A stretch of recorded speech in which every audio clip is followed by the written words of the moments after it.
Hi friends, எல்லோருக்கும் வணக்கம். நாம் இன்னைக்கு பார்க்க போகிற கதை மாமியாரின் இளகிய மனது. சிறுகதை. வில்லுப்பட்டி 8 கிலோமீட்டர் என்ற போர்டை பார்த்ததுமே அம்மாவுக்கு உடம்பில் ஒரு சிலிர்ப்பு பரவி சட்டென்று குலுங்கிக் கொண்டாள். கிராமத்து ரோட்டுக்கே உரிய புழுதி, நெல் வாசனை, வேலி கட்டிய வீடுகள், எங்கள் வேனை வியப்போடு பார்க்கும் பார்வைகள், உள்ளூர எங்களுக்கும் புத்துணர்ச்சி பரவியது. இந்த 2 நாட்களும் எந்தவித பரபரப்பும் இல்லை. நாளைக்கு காலையில் கோயிலில் பூஜை. அது முடிந்து கிளம்பும் வரை இயற்கையோடு ஒன்றி நகர பரபரப்பு எதுவுமின்றி இருக்கப் போகிறோம். அதோ அந்த இடது கைப்பக்கம் ரோடு சின்னதா பிரியுதே, அதுல தான் திரும்பணும். ஒத்தையடி பாதை மாதிரி தெரியுதே என்றேன் சந்தேகமாக. இல்லடா, வேன் போகலாம். போன வருஷம் போனோம் இல்லையா, இப்போ அகலமாக ரோடு போட்டுட்டாங்க.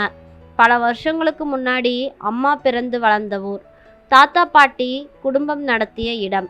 இன்று வீடு என்று சொல்ல முடியாதபடி பங்காளி சண்டையில் சிதிலமாகி போன மண் சுவர்கள் மட்டுமே மிச்சமுள்ளது. வீட்டு வாசலில் எப்போதோ போட்ட கதவுகள். சாலை வளைந்து வளைந்து போனது. செம்மண் அடித்த சாலை. மழை பெய்ததில் நிறைய குழி குண்டுகள். வேனை பார்த்துதான் ஓட்ட வேண்டி இருந்தது. தூரத்தில் கோபுரம் தெரிந்தது. வரதராஜா என்று கன்னத்தில் போட்டுக்கொண்டாள் அம்மா. உடனே, என்ன பாட்டி கூப்பிட்டியா என்றது என் 3 வயது மழலை. இல்லடா, இந்த பெருமாள் பேரைத்தான் உனக்கு வச்சிருக்கு. ரொம்ப சக்தியுள்ளது. நினைச்சதெல்லாம் நடக்கும். அம்மாவுக்கு மறுபடியும் உடம்பு உதறியது சிலிர்ப்பில். பழைய கதைகள் மெல்ல மேலெழுந்தன. சின்னவனுக்கு இந்த பெயரைத்தான் வைக்க வேண்டும் என்று அம்மாவுக்கு ரொம்ப பிடிவாதம். பூர்ணிமாவுக்கோ கொஞ்சம் விருப்பமில்லை. நாகரிகமாய் ஒரு பெயரை தேர்ந்தெடுத்து வைத்திருந்தாள். அதைத்தான் வைக்க வேண்டும். ஆனால் கூப்பிடுறது, ஸ்கூலில் சேர்க்கறது எல்லாமே வரதராஜன் தான் என்றாள் அம்மா. விடே, ஏதோ ஒரு பேரு அடையாளத்துக்காக என்றேன். நான் அந்த மாதிரி நழுவியதிலும் பூர்ணிமாவுக்கு வருத்தம் மட்டுமே. கோயில் இப்போ பளிச்சுன்னு ஆயிருச்சே என்றேன் வியந்து போய். பழைய கோயில் போலவே இல்லை. தற்போதைய ட்ரஸ்டி குழு பூரணமாய் வசூல் பண்ணி ராஜகோபுரம் எல்லாம் கட்டிட்டு ஊஞ்சல் மண்டபம் புதுசாக கட்டியிருக்காங்க. வாகன மண்டபம், தேரு என கோயிலை முழுமைப்படுத்தி வைத்திருந்தார்கள். இதை தவிர இந்த ஊர்க்காரர்கள் வெளியூர் போய் செட்டில் ஆனாலும் தவறாமல் பணம் அனுப்புகிற ஏற்பாடுகள் வேறு. தினசரி பூஜைக்கு நிதி திட்டம், அதன் வட்டி என்று கை சற்று பூர்த்தியாக நடந்திருக்கிறது. நல்ல வேளை, அரசியல் உள்ளே வராததால் எந்த பிரச்சனையும் இல்லேன் என்றேன். ஒரு விதத்தில் எங்களுக்கு தூரத்து உறவு இந்த சந்தானம். இப்போது கோயில் நிர்வாகம் இவருடைய பொறுப்பில்தான் இருக்கிறது. எங்களின் இந்த 2 நாட்கள் முழுமையான வசதியுடன் கழிய இவருடைய ஒத்தாசையும் அதிகமாகவே இருந்தது. அதே வீடுதானா என்றாள் பூர்ணிமா பின்னாலிருந்து. பழைய ஓட்டு வீடு ஒன்றில்தான் போன வருஷம் வந்தபோது தங்கினோம். இல்லை, இப்போ நம்ம சந்துரு புதுசாக வீடு கட்டியிருக்கிறான். சாவி இவர்கிட்ட தான் இருக்கு. நம்ம அதுலேயே தங்கிக்கலாம். பாத்ரூம் எல்லாம் அட்டாச்சாக இருக்கு. இனி என் அம்மாவுக்கான எஜமானி களை கட்டிவிடும். முன்பு தாத்தா காலத்தில் இங்கு கோலோச்சிய குடும்பம். எத்தனை கறவை மாடுகள், வயல்வெளிகள், வேலை செய்கிற ஆட்கள் என எல்லாத்தையும் இழந்து அப்பாவின் சொற்ப மாத வருமானம் அதன் எல்லைக்குள் சிறகடிக்க வேண்டிய கட்டாயம் என அம்மா மீது திணிக்கப்பட்டது. கல்யாணமானதால் நீ குப்பாதானே என்றால் எதிர்பட்ட ஒரு கிழவியிடம். வேனிலிருந்து இறங்கி 3 மணி நேர பயண அலுப்பிலிருந்து விடுபட்டு கொண்டிருந்தோம். ஆமாம்மா, நல்லா இருக்கீங்களா? அம்மா பெருமிதமாய் தலையசைத்தாள். உன் பேத்தியை கட்டி கொடுத்துட்டியா? அம்மாவின் விசாரிப்புகளை ரசித்தபடியே எதிரே தெரிந்த கோயில் குளத்தை நோக்கி நடந்தேன். கூடவே சந்தானமும் வந்தார். இனிமே கவலையே இல்லை சார். வரதராஜன் ரொம்ப சக்தி. எல்லோரும் கொண்டு வந்து கொட்டுறாக. எல்லா உற்சவமும் பிரம்மாதமாக நடக்குது. குளத்துல தெப்பம் கூட இந்த வருஷத்திலிருந்து நடக்கிறது. லேசான புன்சிரிப்புடன் கேட்டபடியாகவே நடந்தேன். நீங்களும் வருஷம் தவறாம வரானும் என்றார். பக்கத்தில் யாரோ சந்தானத்தை அழைத்தார்கள். விடைபெற்று கொண்டு போனார். குளத்து நீர் ஜில்லென என்னை தொட்டது. குழந்தை போல் அலைந்தேன். இரவு பிரசாதம் திருப்தியாக வயிறை நிறைக்கவே திண்ணையில் அமர்ந்து பேசிக்கொண்டிருந்தோம். பூர்ணிமா உள்ளே சென்று படுத்துவிட்டாள். குழந்தைகள் இருவரும் தினுசு தினுசான பூச்சிகளின் பறத்தலையும் சத்தங்களையும் வினோதமாக பார்த்து சிரித்து கொண்டிருந்தார்கள். அம்மா, அந்த பணத்தை கொண்டு வந்திருக்கியா என்றாள். 4000 ரூபாய் கொண்டு வந்திருக்கேம்மா என்றேன் நான்.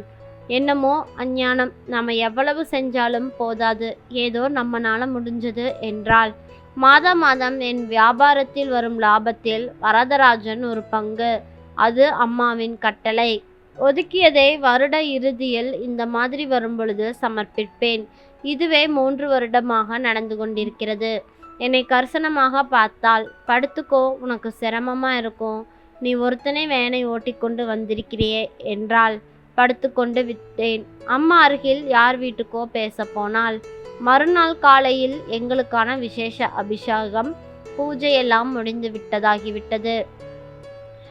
நெய்வேத்தியம் முடிய வெளியே வரவோ, ஏய் நீ எளிதானே என்றாள் அம்மா.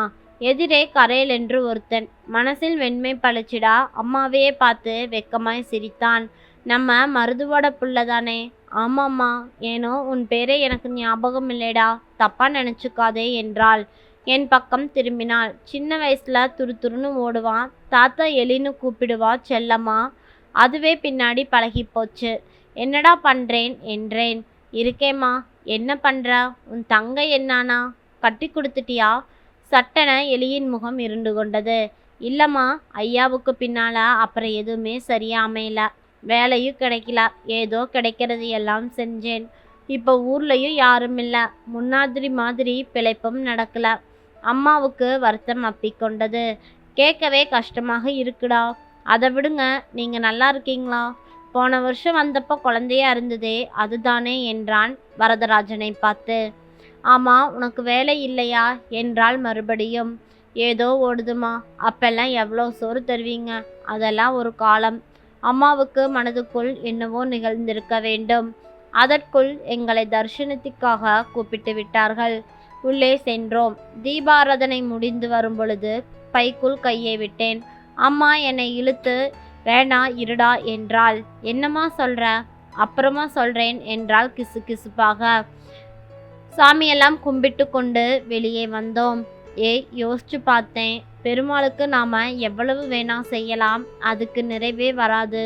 அவருக்கும் இப்ப நிறைய செய்யறோம். அதனால அம்மா என்ற தனி மனுஷியின் பூரணத்துவம் எனக்கும் லேசாக புலப்படத் தொடங்கியது.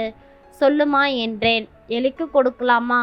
தங்கை கல்யாணம், இந்த ஊர்ல ஒரு மளிகை கடைன்னு ஏதாவது வழி காட்டலாம். ஒரு காலத்துல நம்ம வீட்டுக்கு ரொம்ப உழைச்சவங்கடா. எனக்கு ஏதாவது செய்யணும்னு பதறுதுடா என்றாள் கெஞ்சும் குரலுடன். நான் உடனே திரும்பி எனது மனைவியை பார்த்தேன். அவளுக்கோ, ஏங்க நானே சொல்லலாம்னு தான் நினச்சேன். நம்ம கோவில் தரிசனத்தில் போட்ட வருஷம் போட்டுக்கிட்டே தான் இருக்கோம். ஆனால் அத்தையே சொல்லிட்டாங்க. அவங்க பாவம், ஒரு சின்னதாக அவங்களுக்கு ஏதோ மாத வருமானம் வர மாதிரி ஏதாவது தொழில் வச்சு கொடுத்தோம்னா அவங்க வாழ்க்கைக்கு நல்லா இருக்கும் இல்லையா என்று சொன்னாள். அவர்களின் விருப்பப்படியே எலிக்கு சின்னதாக கடை வைத்து கொடுத்துவிட்டு உண்டியலில் போட இருந்த 4000 ரூபாயை தங்கையின் கல்யாணத்துக்கு கொடுத்து விட்டு பெருமாள் தரிசனத்துடன் ஊருக்கு திரும்பினோம். அம்மாவின் மனசு எவ்வளவு இலகியது என நானும் என் மனைவியும் புரிந்து கொண்டோம். நன்றி. இந்த கதை பிடிச்சிருந்ததுன்னா மறக்காமல் நம்ம சேனலை லைக் பண்ணி சப்ஸ்கிரைப் பண்ணுங்கள். உங்களோட ஒவ்வொரு சப்ஸ்கிரிப்ஷனும் எனக்கு மிகப்பெரிய ஆறுதலாக இருக்கும். நன்றி.